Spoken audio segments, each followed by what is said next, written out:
Hello children, this is chapter number 7, Movements of the Earth. Today we will revise this chapter's exercise.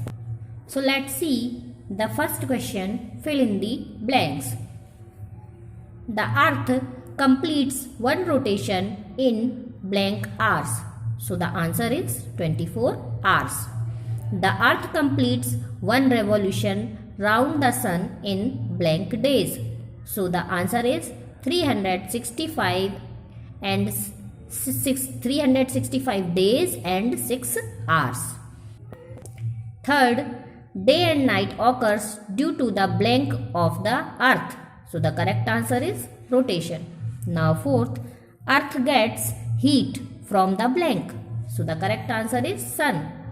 The Earth's axis forms an angle of blank degree. So the correct answer is 66.5 degree. Children, इस chapter में आपको कुछ बताना चाहूंगी कि जो rotation है, rotation क्या होता है? The earth rotates on its axis from west to east. This movement of the earth is called rotation. Earth अपनी ही एक्सिस पर, खुद की एक्सिस पर, एक ही एक्सिस पर अपने जहां पर वो रहती है वहीं पर वो राउंड राउंड घूमती रहती है और इस मूवमेंट को अर्थ का रोटेशन बोला जाता है. और रेवोल्यूशन क्या होता है? While rotating on its axis the earth moves forward the revolves around the sun. अपनी एक्सिस पर घूमते घूमते, अपनी एक्सिस पर भी घूमती है साथ साथ और सन के अराउंड भी चक्कर लगाती है हमारी अर्थ. तो इस प्रोसेस को हम रेवोल्यूशन बोलते हैं. तो रोटेशन और रेवोल्यूशन में ये डिफरेंस है कि जो अपनी एक्सिस पर जब अर्थ घूमती है तो वह रोटेशन होता है और रोटेशन, अर्थ के रोटेशन की वजह से ही दिन और रात होते हैं. और जो रेवोल्यूशन है वो अर्थ जो है अपनी एक्सिस पर घूमते घूमते सन का भी चक्कर लगाती है और इस प्रोसेस को हम बोलते हैं revolution of the earth. Now match the columns. A to B, rays of the sun on September 23rd. So the answer is equator. सितंबर 23 में जो सन की रेज होती हैं वो इक्वेटर पर सीधे पड़ती हैं. Rays of the sun on June 21, जून 21 में ट्रॉपिक ऑफ कैंसर पर रहती हैं. Rays of the sun of December 22, दिसंबर 22 को जो सन की रेज है वो ट्रॉपिक ऑफ कैप्रिकॉर्न पर पड़ती हैं. Children, now short answer type questions and long answer type questions you will revise by yourself. Let's see the chapter 8, atmosphere. So children, atmospheric structure में आप देखते हैं कि एटमॉस्फेयर की 5 लेयर्स होती हैं. पहला ट्रोपोस्फियर. इक्वेटर से पहला देखा जाए तो ट्रोपोस्फियर जो कि कितनी है? 18 किलोमीटर अबव है. ओके. उसके बाद स्ट्रेटोस्फियर जो कि कहाँ तक जाएगा?